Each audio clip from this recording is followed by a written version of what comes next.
Hello students, I am your teacher Dr. Satwinder Kaur, and in today's lecture I will teach you about the transforming traditional agriculture, the Schulz model. ਸੋ ਇਹ ਸ਼ੁਲਚ ਦੀ theory ਹੈ, ਸ਼ੁਲਚ ਦਾ model ਹੈ ਜਿਹੜਾ ਕਿ ਥੋੜਾ ਜਿਹਾ ਵੱਡਾ ਹੈ। ਆਪਾਂ ਇਸ ਨੂੰ 2 ਪਾਰਟਸ ਜਾਂ 3 ਪਾਰਟਸ ਦੇ ਵਿੱਚ ਡਿਸਕਸ ਕਰਾਂਗੇ ਕਿ ਇਹ ਕੀ ਆ। ਸੋ ਸਭ ਤੋਂ ਪਹਿਲੇ ਨਾਮ ਤੋਂ ਹੀ ਕਲੀਅਰ ਹੁੰਦਾ ਕਿ ਇਹ ਟ੍ਰੈਡੀਸ਼ਨਲ ਐਗਰੀਕਲਚਰ ਨੂੰ ਟਰਾਂਸਫਾਰਮ ਕਰਨ ਦੇ ਉੱਤੇ ਮਾਡਲ ਹੈ। ਸਭ ਤੋਂ ਪਹਿਲੇ ਇਸ ਨੂੰ ਆਪਾਂ ਡਿਸਕਸ ਕਰਾਂਗੇ ਕਿ ਇਹ ਕੁਝ ਪਾਰਟਸ ਦੇ ਵਿੱਚ ਹੈ। ਸੈਕਸ਼ਨ 1 ਹੈ ਕਿ ਟ੍ਰੈਡੀਸ਼ਨਲ ਐਗਰੀਕਲਚਰ ਕੀ ਹੁੰਦਾ, that is definition of traditional agriculture. Section 2 ਹੈ ਕਿ ਕਰੈਕਟਰਿਸਟਿਕਸ ਕੀ ਨੇ ਟ੍ਰੈਡੀਸ਼ਨਲ ਐਗਰੀਕਲਚਰ ਦੇ, ਜੋ ਸ਼ੁਲਚ ਨੇ ਆਪਣੇ ਵੱਲੋਂ ਦਿੱਤੇ ਨੇ। ਤੇ ਉਸ ਤੋਂ ਬਾਅਦ ਲਾਸਟ ਸੈਕਸ਼ਨ ਹੈ ਜਿਹਦੇ ਵਿੱਚ ਉਸਨੇ ਸੁਜੈਸ਼ਨਸ ਦਿੱਤੇ ਨੇ ਕਿ ਕਿਵੇਂ ਟ੍ਰੈਡੀਸ਼ਨਲ ਐਗਰੀਕਲਚਰ ਨੂੰ ਟਰਾਂਸਫਾਰਮ ਕੀਤਾ ਜਾ ਸਕਦਾ ਹੈ। ਸੋ ਆਪਾਂ ਵੀ will discuss or begin with the first section 1, definition of traditional agriculture. ਸੁਲਚ ਦੀ ਜੋ ਡੈਫੀਨੇਸ਼ਨ ਹੈ ਟ੍ਰੈਡੀਸ਼ਨਲ ਐਗਰੀਕਲਚਰ ਦੇ ਬਾਰੇ, ਇਹ ਦੂਸਰੇ ਇਕੋਨਮਿਸਟ ਨਾਲੋਂ ਬਹੁਤ ਡਿਫਰੈਂਟ ਹੈ। ਇਹ ਕਹਿੰਦਾ ਹੈ ਕਿ ਟ੍ਰੈਡੀਸ਼ਨਲ ਐਗਰੀਕਲਚਰ ਇਹ ਨਹੀਂ ਹੁੰਦਾ ਕਿ ਇਹ ਬੈਕਵਰਡ ਹੋਵੇ, ਜਾਂ ਟ੍ਰੈਡੀਸ਼ਨਲ ਐਗਰੀਕਲਚਰ ਜਿੱਥੇ ਓਲਡ ਟੈਕਨੋਲੋਜੀ ਯੂਜ਼ ਕੀਤੀ ਜਾਵੇ, ਮਾਡਰਨ ਟੈਕਨੋਲੋਜੀ ਨਾ ਯੂਜ਼ ਕੀਤੀ ਜਾਏ, ਜਿੱਥੇ ਲੇਬਰ ਇੰਟੈਂਸਿਵ ਟੈਕਨੀਕ ਯੂਜ਼ ਕੀਤੀ ਜਾਵੇ। ਸੋ ਉਸਦੇ ਅਕੋਰਡਿੰਗਲੀ ਟ੍ਰੈਡੀਸ਼ਨਲ ਐਗਰੀਕਲਚਰ ਦਾ ਕਨਸੈਪਟ ਯੂਜ਼ਲੀ ਜਿਹੜਾ ਟ੍ਰੈਡੀਸ਼ਨਲ ਐਗਰੀਕਲਚਰ ਦਾ ਮੀਨਿੰਗ ਲਿਆ ਜਾਂਦਾ ਹੈ ਕਿ ਬੈਕਵਰਡਨੈਸ ਹੈ, ਓਲਡ ਟੈਕਨੀਕਸ ਯੂਜ਼ ਕੀਤੀਆਂ ਜਾ ਰਹੀਆਂ ਨੇ ਤੇ ਲੇਬਰ ਇੰਟੈਂਸਿਵ ਟੈਕਨੋਲੋਜੀ ਯੂਜ਼ ਕੀਤੀ ਜਾਂਦੀ ਹੈ, ਇਹ ਹੁੰਦਾ। ਬਟ ਸ਼ੁਲਚ ਦੇ ਅਕੋਰਡਿੰਗਲੀ ਕਿ ਇਹ ਹੋ ਸਕਦਾ, ਪੋਸੀਬਿਲਿਟੀ ਹੈ ਕਿ ਟ੍ਰੈਡੀਸ਼ਨਲ ਐਗਰੀਕਲਚਰ ਬੈਕਵਰਡ ਵੀ ਨਾ ਹੋਵੇ, ਟ੍ਰੈਡੀਸ਼ਨਲ ਐਗਰੀਕਲਚਰ 'ਚ ਲੇਬਰ ਦੀ ਜਗ੍ਹਾ ਕੈਪੀਟਲ ਵੀ ਯੂਜ਼ ਹੋ ਰਹੀ ਹੋਵੇ, ਮਾਡਰਨ ਮਸ਼ੀਨਰੀ ਜਿਹੜੀ ਅੱਜ ਕੱਲ੍ਹ ਯੂਜ਼ ਹੁੰਦੀ ਹੈ ਇਹ ਵੀ ਯੂਜ਼ ਹੋ ਰਹੀ ਹੋਵੇ, ਪਰ ਫਿਰ ਵੀ ਐਗਰੀਕਲਚਰ ਜਿਹੜਾ ਹੈ ਉਹ ਟ੍ਰੈਡੀਸ਼ਨਲ ਹੋਵੇ। ਇਹ ਪੋਸੀਬਲ ਹੈ। ਉਸ ਦੇ ਅਕੋਰਡਿੰਗਲੀ ਟ੍ਰੈਡੀਸ਼ਨਲ ਐਗਰੀਕਲਚਰ ਦਾ ਮਤਲਬ ਹੈ ਸਟੈਗਨੈਂਟ ਐਗਰੀਕਲਚਰ, ਮਤਲਬ ਕਿ ਇੱਕ ਇਹੋ ਜਿਹੀ ਸਟੇਟ ਇਕੋਨਮੀ ਦੇ ਵਿੱਚ ਜਦੋਂ ਆ ਜੇ, ਜਦੋਂ ਐਗਰੀਕਲਚਰ ਸੈਕਟਰ ਇੱਕ ਲੈਵਲ ਤੋਂ ਬਾਅਦ ਅੱਗੇ ਉਹਦੇ ਵਿੱਚ ਕੋਈ ਚੇਂਜਿਸ ਨਹੀਂ ਆ ਰਹੇ, ਕੋਈ ਨਵੀਂ ਟੈਕਨੀਕਸ ਨਹੀਂ ਯੂਜ਼ ਕਰ ਰਹੇ। ਚਾਹੇ ਜਿਵੇਂ ਕਿ ਉਹਦੇ ਅਕੋਰਡਿੰਗਲੀ ਜੇ ਅਮੈਰੀਕਨ ਐਗਰੀਕਲਚਰ ਸਿਸਟਮ ਵੀ ਟ੍ਰੈਡੀਸ਼ਨਲ ਹੋ ਸਕਦਾ ਜੇਕਰ ਅੱਜ ਤੋਂ 10-12 ਸਾਲ ਬਾਅਦ ਤੱਕ ਇਹ ਵੀ ਕੰਟੀਨਿਊਸਲੀ ਜਿਹੜਾ ਹੈ ਉਹਦੇ ਵਿੱਚ ਕੋਈ ਚੇਂਜਿਸ ਨਾ ਆਉਣ, ਵੀ ਉਹ ਆਪਣੇ ਲੈਵਲ ਆਫ ਇੱਕ ਜਗ੍ਹਾ ਦੇ ਉੱਤੇ ਸਟੇਬਲ ਹੋ ਗਿਆ, ਸਟੇਬਿਲਿਟੀ ਆ ਗਈ ਇੱਕ ਜਗ੍ਹਾ ਦੇ ਉੱਤੇ, ਉਸ ਤੋਂ ਬਾਅਦ ਉਹ ਅੱਗੇ ਨਹੀਂ ਵੱਧ ਰਿਹਾ, ਨਵੀਂ ਟੈਕਨੋਲੋਜੀ ਨੂੰ ਯੂਜ਼ ਨਹੀਂ ਕਰ ਰਿਹਾ, ਨਵੀਂ ਰਿਸਰਚ ਨਹੀਂ ਆ ਰਹੀ, ਨਵੇਂ ਇਨਪੁਟਸ ਨਹੀਂ ਆ ਰਹੇ, ਤਾਂ ਉਹ ਐਗਰੀਕਲਚਰ ਟ੍ਰੈਡੀਸ਼ਨਲ ਹੋਏਗਾ ਉਸਦੇ ਅਕੋਰਡਿੰਗਲੀ। ਟ੍ਰੈਡੀਸ਼ਨਲ ਐਗਰੀਕਲਚਰ ਮਤਲਬ ਕਿ ਅਮੈਰੀਕਨ ਐਗਰੀਕਲਚਰ ਵੀ ਟ੍ਰੈਡੀਸ਼ਨਲ ਹੋ ਸਕਦਾ ਹੈ ਜੇਕਰ ਉਹਦੇ ਵਿੱਚ ਚੇਂਜਿਸ ਨਹੀਂ ਆ ਰਹੇ। ਸੋ ਸ਼ੁਲਚ ਦੇ ਅਕੋਰਡਿੰਗਲੀ ਟ੍ਰੈਡੀਸ਼ਨਲ ਐਗਰੀਕਲਚਰ ਇੱਕ ਇਹੋ ਜਿਹਾ ਐਗਰੀਕਲਚਰ ਹੈ ਜਿੱਥੇ ਇੱਕ ਡਿਵੈਲਪਮੈਂਟ ਹੈ, ਦੈਟ ਮੀਨਸ ਕਿ ਆਲਰੇਡੀ ਡਿਵੈਲਪਮੈਂਟ ਹੈ, ਵਧੀਆ ਐਲੋਕੇਸ਼ਨ ਆਫ ਰਿਸੋਰਸਿਸ ਯੂਜ਼ ਹੋ ਰਹੀ ਹੈ। ਹੋ ਸਕਦਾ ਹੈ ਕਿ ਪਿਤਾ ਪੁਰਖੀ ਜਿਹੜੇ ਨੇ ਐਕਸਪੀਰੀਅੰਸ ਜਿਹੜੇ ਨੇ ਅੱਗੇ ਤੋਂ ਅੱਗੇ ਜਾ ਰਹੇ ਨੇ, ਲੋਕ ਜਨਰੇਸ਼ਨਸ ਤੋਂ ਜਿਹੜੇ ਨੇ ਇਹੀ ਐਗਰੀਕਲਚਰ ਦਾ ਕੰਮ ਕਰ ਰਹੇ ਨੇ ਅਤੇ ਉਹ ਬਹੁਤ ਨਿਪੁੰਨ ਨੇ ਆਪਣੇ ਕੰਮ ਦੇ ਵਿੱਚ, ਬਟ ਉਹਨਾਂ ਦੇ ਜਿਹੜੇ ਨੇ ਨਵੇਂ ਇਨਪੁਟਸ ਦੀ ਕਮੀ ਕਾਰਨ ਜਾਂ ਨਵੀਂ ਟੈਕਨੋਲੋਜੀ ਦੇ ਨਾ ਆਉਣ ਕਾਰਨ ਜਿਹੜਾ ਹੈ ਐਗਰੀਕਲਚਰ ਹੋਰ ਅੱਗੇ ਗਰੋਥ ਨਹੀਂ ਕਰ ਰਿਹਾ, ਜਿਸ ਦੇ ਕਾਰਨ ਉਸਨੇ ਸ਼ੁਲਚ ਨੇ ਉਸਨੂੰ ਟ੍ਰੈਡੀਸ਼ਨਲ ਐਗਰੀਕਲਚਰ ਦਾ ਨਾਮ ਦਿੱਤਾ। ਉਸਨੇ ਕੁਝ ਗੱਲਾਂ ਕਹੀਆਂ ਨੇ ਕਿ ਜਿਹੜੀਆਂ ਟ੍ਰੈਡੀਸ਼ਨਲ ਐਗਰੀਕਲਚਰ 'ਚ ਨਹੀਂ ਹੋ ਸਕਦੀਆਂ। ਪਹਿਲੀ ਉਹ ਗੱਲ ਕਹਿੰਦਾ traditional character of agriculture has nothing to do with cultural attributes of the cultivating community. ਇਹਦਾ ਮਤਲਬ ਇਹ ਹੈ ਕਿ ਐਗਰੀਕਲਚਰ ਸਿਸਟਮ ਟ੍ਰੈਡੀਸ਼ਨਲ ਹੈ ਜਾਂ ਨਹੀਂ, ਇਹ ਇਸ ਚੀਜ਼ 'ਤੇ ਡਿਪੈਂਡ ਨਹੀਂ ਕਰਦਾ ਕਿ ਲੋਕਾਂ ਦਾ ਕੀ ਕਲਚਰ ਹੈ। ਹੋ ਸਕਦਾ ਹੈ ਕਿ ਜੇ ਜਿਵੇਂ ਕਿ ਫੋਰ ਐਗਜ਼ਾਮਪਲ ਜਿਹੜੇ ਐਗਰੀਕਲਚਰ ਨੂੰ ਰਨ ਕਰ ਰਹੇ ਨੇ ਉਹ ਪੁਰਾਣੀ ਸੋਚ ਦੇ ਹੋਣ, ਅੰਧ ਵਿਸ਼ਵਾਸੀ ਹੋਣ, ਸੁਪਰਸਟੀਸ਼ੀਅਸ ਹੋਣ, ਇਹ ਵੀ ਪੋਸੀਬਲ ਹੈ, ਪਰ ਫਿਰ ਵੀ ਉਹ ਟ੍ਰੈਡੀਸ਼ਨਲ ਐਗਰੀਕਲਚਰ ਨਾ ਹੋਵੇ।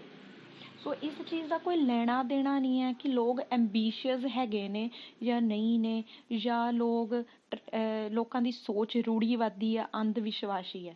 ਇਸ ਚੀਜ਼ ਦਾ ਕੁਛ ਵੀ ਅਕੋਰਡਿੰਗ ਟੂ ਸ਼ੁਲਚ ਲੈਣਾ ਦੇਣਾ ਨਹੀਂ ਹੈ ਐਗਰੀਕਲਚਰ ਟ੍ਰੈਡੀਸ਼ਨਲ ਹੈ ਜਾਂ ਮਾਡਰਨ ਹੈ ਇਸ ਚੀਜ਼ ਦੇ ਨਾਲ।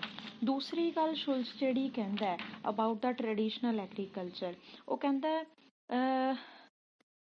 traditional character of agriculture is not determined by the institutional arrangements obtaining in agriculture, ਤੁਸੀਂ ਇਹਨਾਂ ਨੂੰ ਪੁਆਇੰਟਸ ਨੂੰ ਲਿਖ ਸਕਦੇ ਹੋ ਕਿ ਸਭ ਤੋਂ ਪਹਿਲੇ ਆਪਾਂ ਡੈਫੀਨੇਸ਼ਨ ਆਫ ਟ੍ਰੈਡੀਸ਼ਨਲ ਐਗਰੀਕਲਚਰ ਅੰਦਰ ਗੱਲ ਕਰ ਰਹੇ ਹਾਂ ਕਿ ਟ੍ਰੈਡੀਸ਼ਨਲ ਐਗਰੀਕਲਚਰ ਉਹ ਕਹਿੰਦਾ ਕੀ ਨਹੀਂ ਹੈ, ਵੀ ਜ਼ਰੂਰੀ ਨਹੀਂ ਹੈ ਬੈਕਵਰਡ ਹੋਵੇ, ਜ਼ਰੂਰੀ ਨਹੀਂ ਹੈ ਇਹਦੇ ਵਿੱਚ ਲੇਬਰ ਇੰਟੈਂਸਿਵ ਟੈਕਨੀਕ ਯੂਜ਼ ਹੋ ਰਹੀ ਹੋਵੇ। ਫਿਰ ਉਸਨੇ ਕਿਹਾ ਕਿ ਇਹਦਾ ਕਲਚਰ ਨਾਲ ਕੋਈ ਰਿਲੇਸ਼ਨਸ਼ਿਪ ਨਹੀਂ ਹੈ, ਇਸ ਦਾ ਇੰਸਟੀਟਿਊਸ਼ਨਲ ਅਰੇਂਜਮੈਂਟਸ ਨਾਲ ਕੋਈ ਵੀ ਲੈਣਾ ਦੇਣਾ ਨਹੀਂ ਹੈ। ਦੈਟ ਮੀਨਸ ਕਿ ਇਹ ਚੀਜ਼ ਨਹੀਂ ਕਿ ਟ੍ਰੈਡੀਸ਼ਨਲ ਕਿ ਸਾਈਜ਼ ਆਫ ਸਮਾਲ ਫਾਰਮ ਹੋਏਗਾ ਜਾਂ ਲਾਰਜ ਫਾਰਮ ਹੋਏਗਾ ਜਾਂ ਪ੍ਰਾਈਵੇਟ ਫਾਰਮਿੰਗ ਹੋਏਗੀ ਜਾਂ ਪਬਲਿਕ ਫਾਰਮਿੰਗ ਗਵਰਨਮੈਂਟ ਦੇ ਅੰਡਰ ਫਾਰਮਿੰਗ ਹੋਏਗੀ।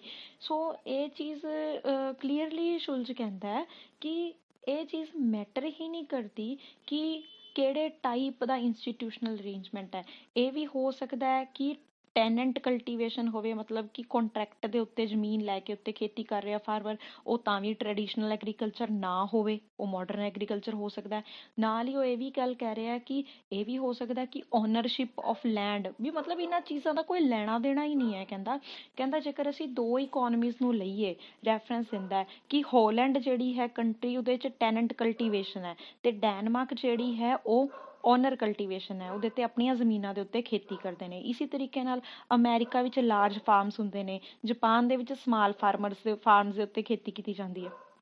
ਉਹ ਕਹਿੰਦਾ ਇਸ ਚੀਜ਼ ਦਾ ਲੈਣਾ ਦੇਣਾ ਹੀ ਨਹੀਂ ਹੈ ਕਿ ਜੇ ਅਸੀਂ ਇਸ ਦੇ ਬੇਸ 'ਤੇ ਕਹਿ ਦਈਏ ਕਿ ਜਾਪਾਨ ਜਿਹੜਾ ਹੈ ਉਹ ਟ੍ਰੈਡੀਸ਼ਨਲ ਹੈ ਅਤੇ ਅਮੈਰੀਕਾ ਜਿਹੜਾ ਹੈ ਉਹ ਟ੍ਰੈਡੀਸ਼ਨਲ ਐਗਰੀਕਲਚਰ ਨਹੀਂ ਹੈ ਕਿਉਂਕਿ ਉੱਥੇ ਲਾਰਜ ਫਾਰਮ ਹੈ। ਸੋ ਕਹਿੰਦਾ ਸਾਈਜ਼ ਆਫ ਹੋਲਡਿੰਗ ਦਾ ਜਾਂ ਪਬਲਿਕ ਫਾਰਮਿੰਗ ਹੋ ਰਹੀ ਹੈ, ਮਤਲਬ ਸਟੇਟ ਫਾਰਮਿੰਗ ਹੋ ਰਹੀ ਹੈ ਜਾਂ ਪ੍ਰਾਈਵੇਟ ਫਾਰਮਿੰਗ ਹੋ ਰਹੀ ਹੈ, ਇਹਨਾਂ ਚੀਜ਼ਾਂ ਦਾ ਕਹਿੰਦਾ ਕੋਈ ਵੀ ਲੈਣਾ ਦੇਣਾ ਨਹੀਂ ਹੈ ਕਿ ਐਗਰੀਕਲਚਰ ਦੀ ਟਾਈਪ ਟ੍ਰੈਡੀਸ਼ਨਲ ਹੈ ਜਾਂ ਨਹੀਂ ਹੈ। ਲਾਸਟਲੀ ਉਹ ਕਹਿੰਦਾ technical attributes of factors of production, ਮਤਲਬ ਕਿ ਇਹਦਾ ਵੀ ਕੋਈ ਲੈਣਾ ਦੇਣਾ ਨਹੀਂ ਹੈ ਕਿ ਮਸ਼ੀਨਾਂ ਯੂਜ਼ ਹੋ ਰਹੀਆਂ ਨੇ ਕਿੰਨੀ। ਉਹ ਕਹਿੰਦਾ ਟ੍ਰੈਡੀਸ਼ਨਲ ਐਗਰੀਕਲਚਰ ਉਹ ਐਗਰੀਕਲਚਰ ਵੀ ਹੋ ਸਕਦਾ ਜਿੱਥੇ ਕੈਪੀਟਲ ਇੰਟੈਂਸਿਵ ਟੈਕਨੋਲੋਜੀ ਯੂਜ਼ ਹੋ ਰਹੀ ਹੋਵੇ, ਜਿੱਥੇ ਮਾਡਰਨ ਟੈਕਨੀਕਸ ਯੂਜ਼ ਹੋ ਰਹੀਆਂ ਹੋਣ, ਜਿੱਥੇ ਟੈਕਨੋਲੋਜੀ ਦੀ ਯੂਟੀਲਾਈਜੇਸ਼ਨ ਹੋ ਰਹੀ ਹੋਵੇ।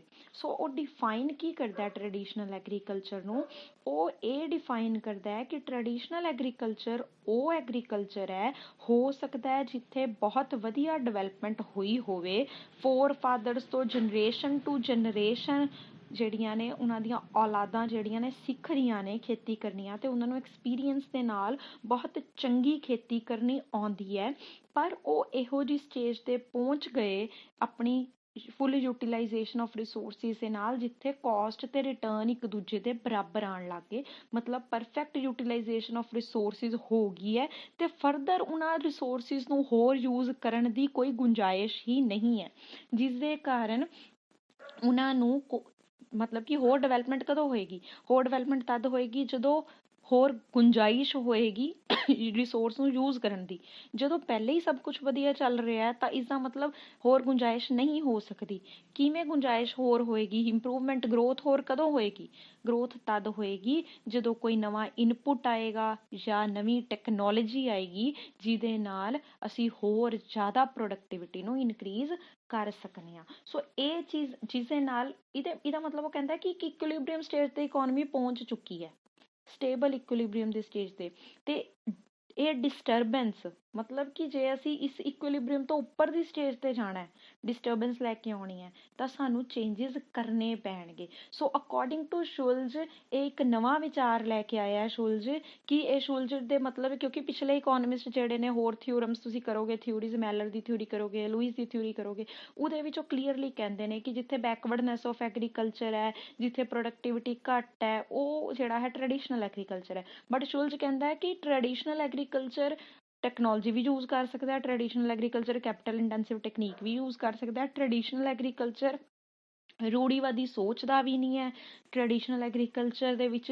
ਪੜ੍ਹੇ ਲਿਖੇ ਕਿਸਾਨ ਵੀ ਹੋ ਸਕਦੇ ਨੇ, ਡਿਵੈਲਪ ਵੀ ਹੋ ਸਕਦਾ, ਪਰ ਇਸ ਦੀ ਫਰਦਰ ਗਰੋਥ ਜਿਹੜੀ ਹੈ ਉਹ ਰੁਕ ਚੁੱਕੀ ਹੈ ਕਿਉਂਕਿ ਫਾਰਮਰਸ ਜਿਹੜੇ ਨੇ ਉਹ ਉਹੀ ਪੁਰਾਣੀਆਂ ਟੈਕਨੀਕਸ ਨੂੰ ਹੀ ਜਿਹੜੀਆਂ ਵੀ ਉਹ ਯੂਜ਼ ਕਰ ਰਹੇ ਨੇ ਆਪਣੇ ਪਿਤਾ ਪੁਰਖਿਆਂ ਤੋਂ ਲੈ ਕੇ ਟੈਕਨੋਲੋਜੀ ਉਹ ਹੀ ਯੂਜ਼ ਕਰ ਰਹੇ ਨੇ, ਜਿਹਦੇ ਕਾਰਨ ਨਵੀਂ ਇਨਪੁਟ ਨਾ ਆਉਣ ਕਾਰਨ, ਨਵੇਂ ਬੀਜ ਨਾ ਆਉਣ ਕਾਰਨ ਜਾਂ ਨਵੇਂ ਫੈਕਟਰਸ ਆਫ ਪ੍ਰੋਡਕਸ਼ਨ ਨਾ ਆਉਣ ਕਾਰਨ ਜਿਹੜੀ ਹੈ ਅੱਗੇ ਗਰੋਥ ਜਿਹੜੀ ਹੈ ਉਹ ਰੁਕ ਚੁੱਕੀ ਹੈ।